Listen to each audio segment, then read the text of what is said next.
I need a soundboard. DJ Joe. 21. Are we live already? We are live, yes, sir. I posted on the bin, hometown page, we have a call meeting. That's all right, man. Everyone's doing That's all right.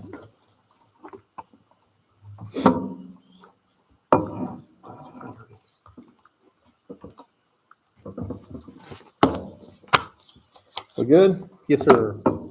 All right, we'll call it to order, 6:38 p.m.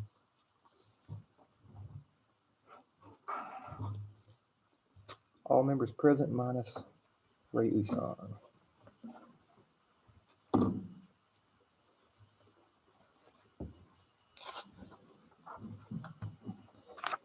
Pledge allegiance.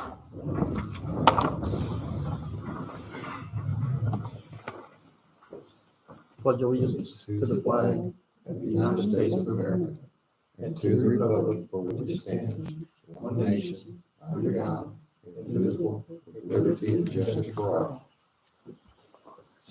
Father God, we thank you for just allowing us to join tonight. Father, just ask that you be with each and every one of us.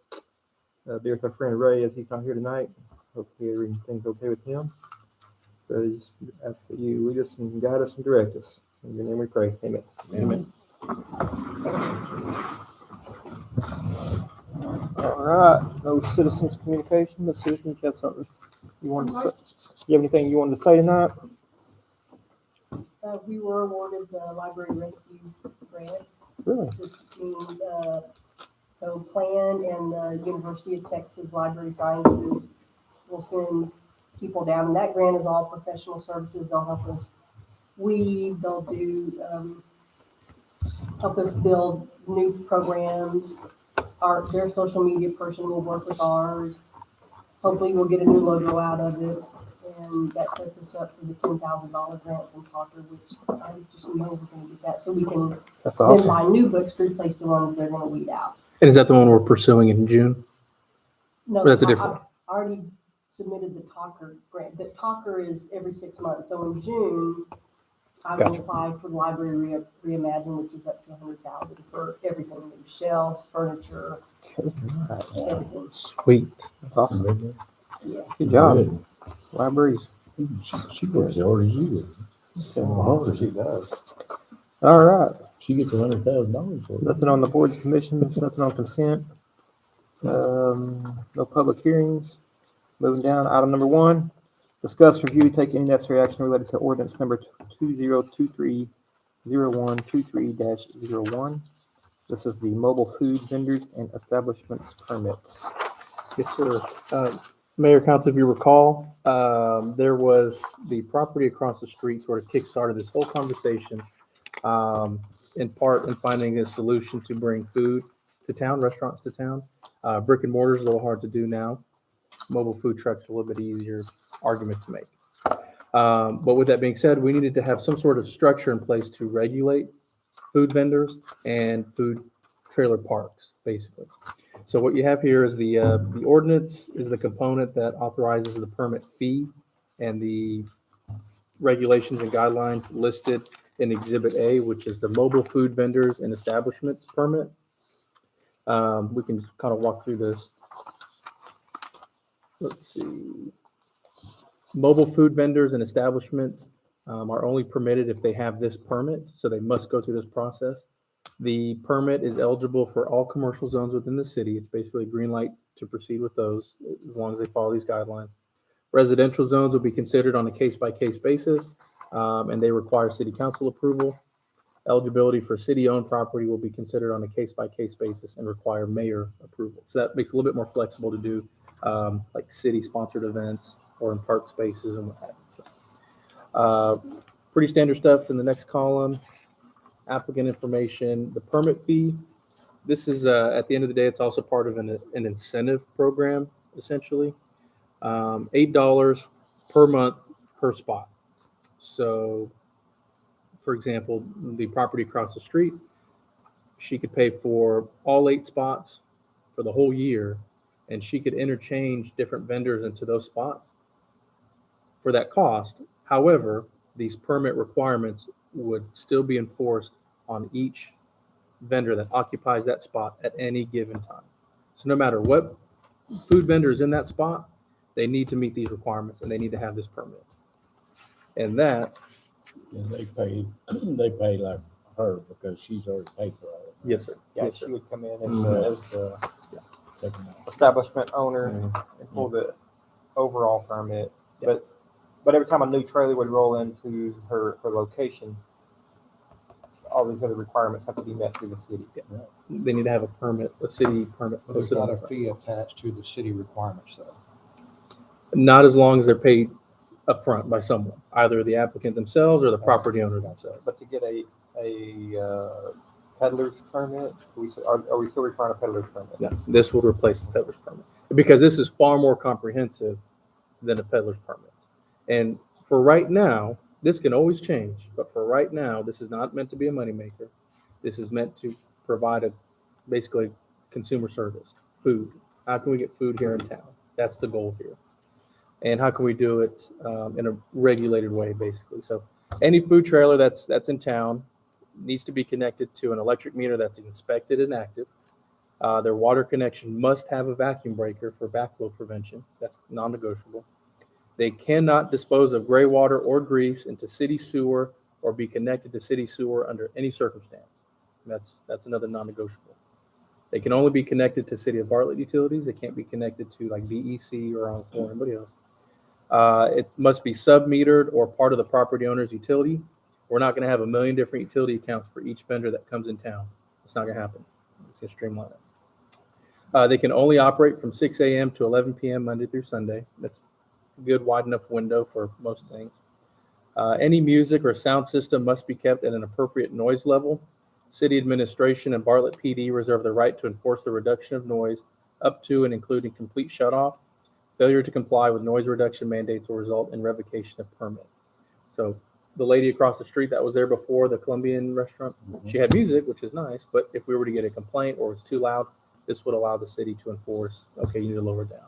You know, you need to tone it down a little bit. We need to attach some sort of a Like a decibel or something decibel. to that to We- regulate that. We could, but I think this is broad enough to where it's still the discretion of staff. So if we're just to get a complaint, it's broad enough that we could go out there and just say, hey, Hey, turn it down. turn it down. Yep. It's gonna be a legitimate complaint. Right. Yeah. Right. Just so-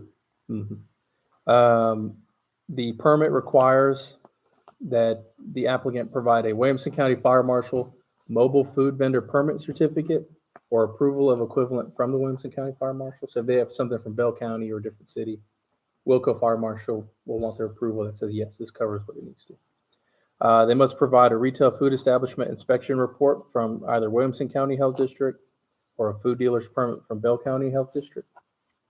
They need to provide a copy of an active sales and use tax permit, an active Texas Food Safety Manager certification, copy of proof of identification, and a list of their goods being sold and or food menu.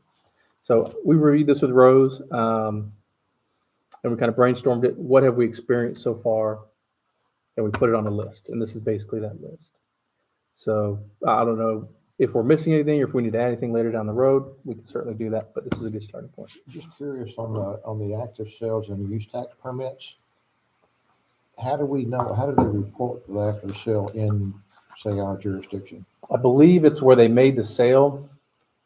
So then when they report that to the county or the state, excuse me, they have to report where the sale was made. I believe that's how it So works. tax distributions could go where they need to go then. Right. Okay. I'm not as well versed on it in terms of exactly how it's all allocated, but I think it's where the point of sale is made.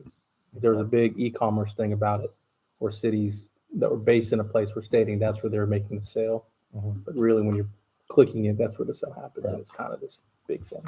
But anyhow, that could be the next wave of follow-up or investigation that we do. The site information, it's where you identify it's going to commercial zone, residential zone, city-owned property. Staff will help folks with this. They must provide a site diagram, which includes where they're going to be, shade structures, seating areas. They can't be placed on public parking lots, streets, access drives, fire lanes, or improved alleys. They may not occupy parking spaces needed to meet the required minimum spaces for the primary use.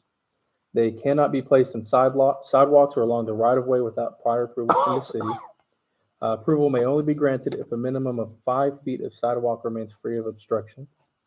They must be located a minimum of 12 feet from fire hydrants and 5 feet from any utility box, ADA ramp, or building entrance. And then the last page there is just property owner acknowledgements and applicant acknowledgements, and then their signature at the bottom, and then a staff verification process box there at the bottom. So I think this is a really good start. City attorney, he sent over a longer versed ordinance draft that's like full blown top to bottom. So if that's the next stage of evolution that we want to pursue, we can see how this goes, and then we can build that into any other full length ordinance. Because in that other one, it included things like ice cream truck. It provided exact definitions of what everything means, and all that good stuff. So we can see how this goes and then move to that point at some point in the future. We should make a motion to move forward then, basically. Yes, sir. We just need a motion to approve ordinance as presented. But this isn't the formal ordinance. This is the ordinance. The ordinance was at the very front, Oh, okay. and then Exhibit A is the form itself. I got you. So that way, if we ever needed to amend the ordinance, that's boilerplate language basically, and all we would have to do is amend Exhibit A, and we could do it that way. I'll make the motion, we accept this ordinance to move forward with the mobile food vendors and establishments permits process. Secretary. We have a Philip Weaver motion with a Gail Jones second. To approve ordinance number 20230123-01. All in favor? Motion carries 4-0. Awesome. Item number 2, discuss, review, and take any necessary action related to the AT&T voice over IP phone proposals. It's in traffic.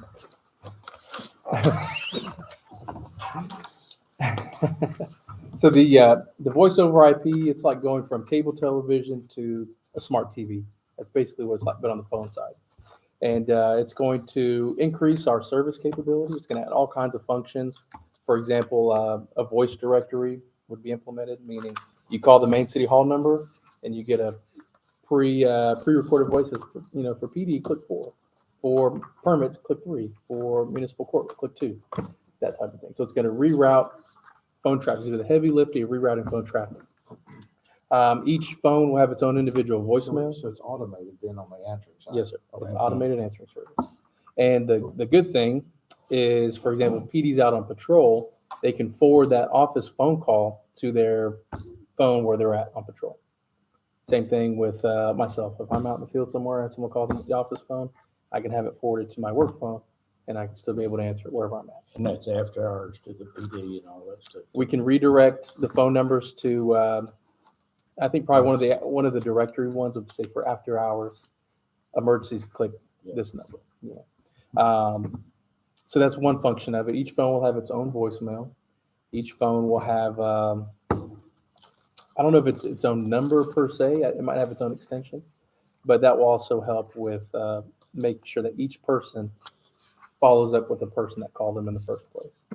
So they're gonna have like an extension, like say roads extension 1, 2, 3. Basically. Okay. Yeah. And typically it's like a phone number, but it'll be like the last 4 digits of the phone number behind that extension. Is the library. Yes, so we have 2 proposals here in the packet. One is for citywide, which is basically 17 phones. 17 phones would be, I believe it was 10 here, 1 at the fire department, 1 at the pool, 1 at the library, 4 at PD, and that was about it. Plus city. Sewer plant, Oh, and sewer. water plant. plant maybe? Yes, sir. So citywide. Provided you have, gotta Not yet, not yet. And is it fax? It supports fax. EFAX. If there's EFAX capabilities. So part of that had either proposal. So proposal 1 was basically citywide, 17 units. The other proposal was just City Hall, in case the price point came back a little different. But each of their proposals include what they call a white glove service, which means AT&T will send someone out and they do all the install. They do all of the setup. That way we know it's done properly. We can ask them the questions. We can have them set it up the way we want it. And we know when we go live with it, it should work properly. So highly recommend that is included as any proposal approval. But within their proposal, they listed an eFax capability. And they said that you can do it either way. They said you can do the eFax or you can do the conventional fax.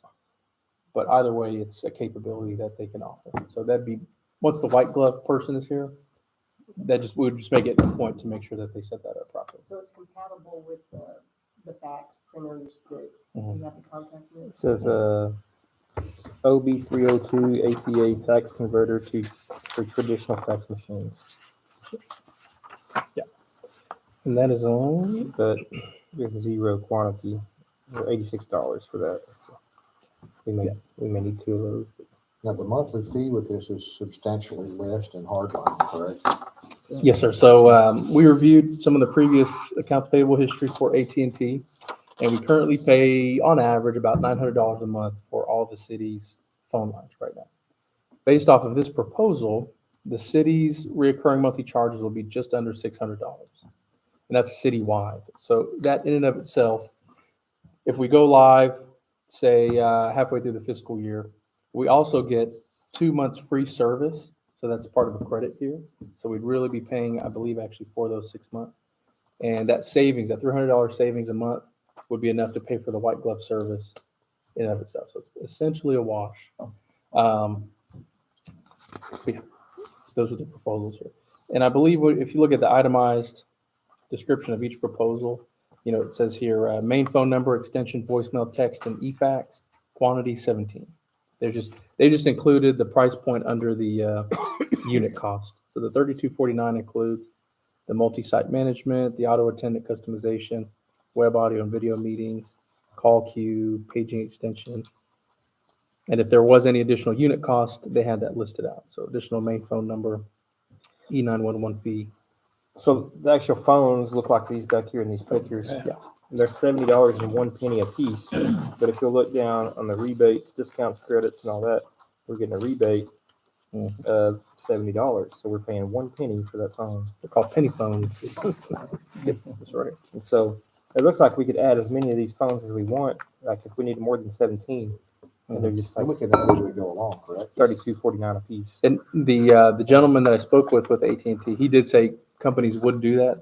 They'd buy like a whole inventory worth of the phones, and then they would just have them in their stock to grow and expand with. Because But- you only get that rebate this one time, right? It's ongoing, he said. I can ask him though, but I think 17 is going to cover city operations for quite some time. I mean, that's fire.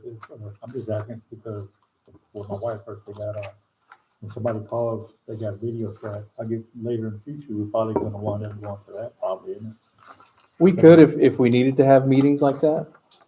We have a few other avenues we could use for that for the time being. But the biggest thing is that it's like having everything on a connected network. And that's the biggest advantage is it's easier to transfer calls. And one of the big things is called PoE, power over Ethernet. And so it helps reduce cables. So instead of having one power cord and one cable cord, you just have one Ethernet cord right into it. It powers the phone and it acts as the phone line itself. So it's going to have a lot cleaner desk setup like whose phone. I mean, you can just see on any of the ladies' desks. Right. They've got all these cords. Yeah. Is there any other licensing after that initial setup, like annually or? Not that I recall. I believe this is a 3-year These are proposal. the one-time charges down here.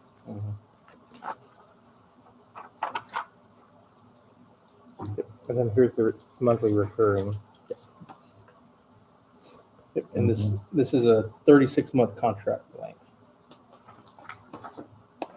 So will Falcon support that, or is the library gonna have to come on later once it's on VEC? I believe it should the current internet capability should handle one phone. If it was more than that, if it was like City Hall capacity phone, I'd be a little bit more concerned. But since City Hall's on fiber, we've got plenty of bandwidth here to support the number of phones. Library for one phone should have plenty of bandwidth to support one phone. And then, of course, once the library gets the fiber internet off the expansion, should definitely have enough capacity to do The that. pool would have to actually get internet there. Now, the pool would be one we'd have to extend to. PD, we'd have to look at as well, but I think PD might be a little bit okay. They probably have internet now. They have AT&T. They don't do. they? They have AT&T. The wastewater treatment plant would be okay. They have internet off there? They should. There's a computer out there. That Connex over at the water tower, I think, has internet. I know he Put something over there. put phone line over there, but I don't know if it's internet. That's okay. Treatment plant would be good. And do they know that all of your locations is possibly 3 different internet providers? Oh, different internet providers. Yeah. I didn't mention that to them, but I mean, I told them that we were on fiber here, and they didn't. I think they're more concerned with capacity as opposed to provider. That was not. We went through a list of questions with them. I mean, they ask you, how many staff do you have? What are you looking for? Do you have he had me run a speed test when I was here, and I verbally read to him what that was. He didn't express any questions related to different providers. What are we on here at City Hall? So This is BEC, library is Falcon, PD is AT&T. So I'm sure if we needed to do some consolidating, we could. You might just want to mention that. Has that been an issue in your past?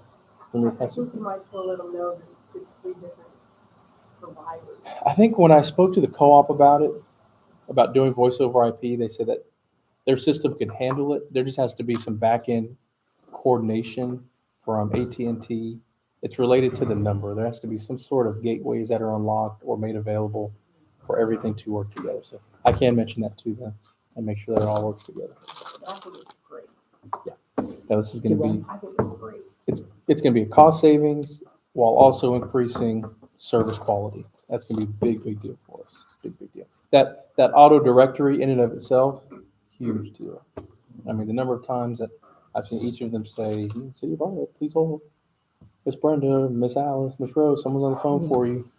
This is all taken care of now. So that way they know when their phone rings, it's because someone is calling them about their department. 99% If of they're the time. going to lunch, it's going to tell them leave a message.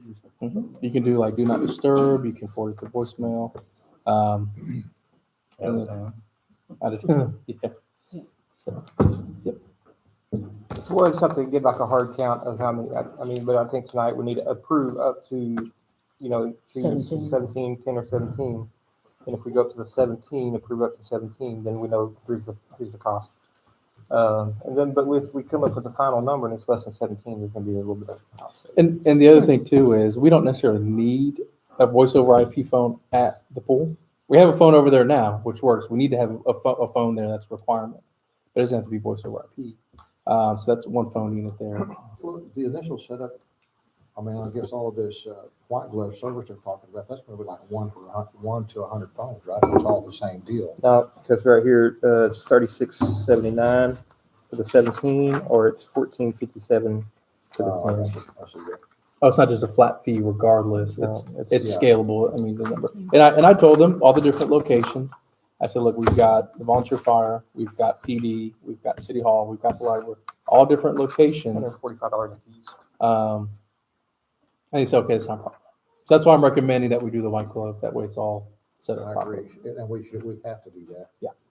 And even at PD can just have one phone or maybe even 2. So then there's 2 extra units right there that we can float around. Volunteer fire department may not even need one in and of itself. That's what I was thinking. Yeah, You so- know, that's something. Well, even like, okay, so let's count them off. So City Hall, how many we going to need at City Hall? It was Alice, Brenda, Rose, Rasmo, me, And upstairs, Curtis. Curtis. Two at the checkout counters, one in the conference room, and one out here. It's 10. Counters, conference. Then, do we need one here? Just in case we have meetings, like engineering, what have you. We'll have it right there.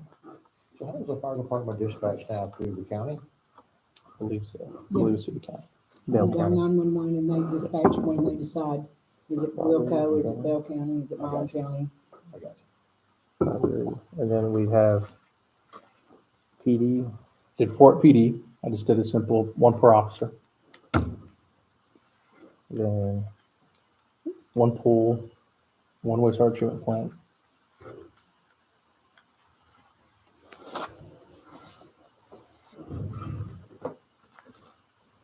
so that's 10, 11, 15, 16, 17. We don't need one at the water towers. And Yeah, I even then, like it's it. got some wiggle room in it. So. Cool. Didn't want it your Nope, I do not want it. So just need a motion to it. approve the citywide proposal, if that's the route New phone, who council Okay. And approved. for all of that, what would that be our price, our quote for the whole time? The whole thing, the turnkey cost at one time is, let's see, total one-time charges. $4,958.42. Then it's $594 a month. Perfect. And we get 2 months free as part of this promotion. Jump on it, dude. Sorry? Gail, you want to make a That just motion? almost pays for itself Yeah. in a year. Half a year. Half a year, yeah. Well, hold on. It's not even $4,958. Because you got to throw in the rebates. You got to throw on the rebate. So $4,958 minus $2,294. Mhm. So that's What would be the one-time charge minus the credit, the device credit promo, so minus $11.90. That's $3,800. And then the month free promotion, those would be kicked in on the monthly charges. So we'd only get charged.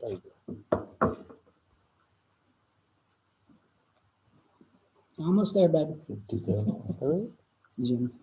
time you do all the rebates. 49. We almost owe us money. Oh, yeah. Oh, yeah. So this will, Well, I'm gonna make a motion. Can I make a Be motion? 2663. You still up 76. there, figuring, aren't you? Okay. That's the one time. And that's with the 17 pounds. How much did you say? $2,663.76. And then the $594 a month. Can I go? Go for it. I make a motion that we go with the AT&T voice over IP for the 17 phones. Mhm. Anything well, that's the else? citywide. Citywide, you need anything else? Ms. Cooper's made a motion. No. Yes, Luna seconded. All in favor? 4-0. Motion carries. No executive session. I think that's good deal. No, any future agenda items? Need one last motion. Is that me? Let's see. I make a motion we adjourn. Lisa made a motion to adjourn at 7:06 PM. Was there a second on the motion to adjourn? Jesse Luna. And we'll call the meeting at 7:06 PM. Bye. Bye-bye. You have the ordinance, I'll sign it. Oh, you got a ride, huh? I was just kidding when I said I wouldn't give you a ride. I know.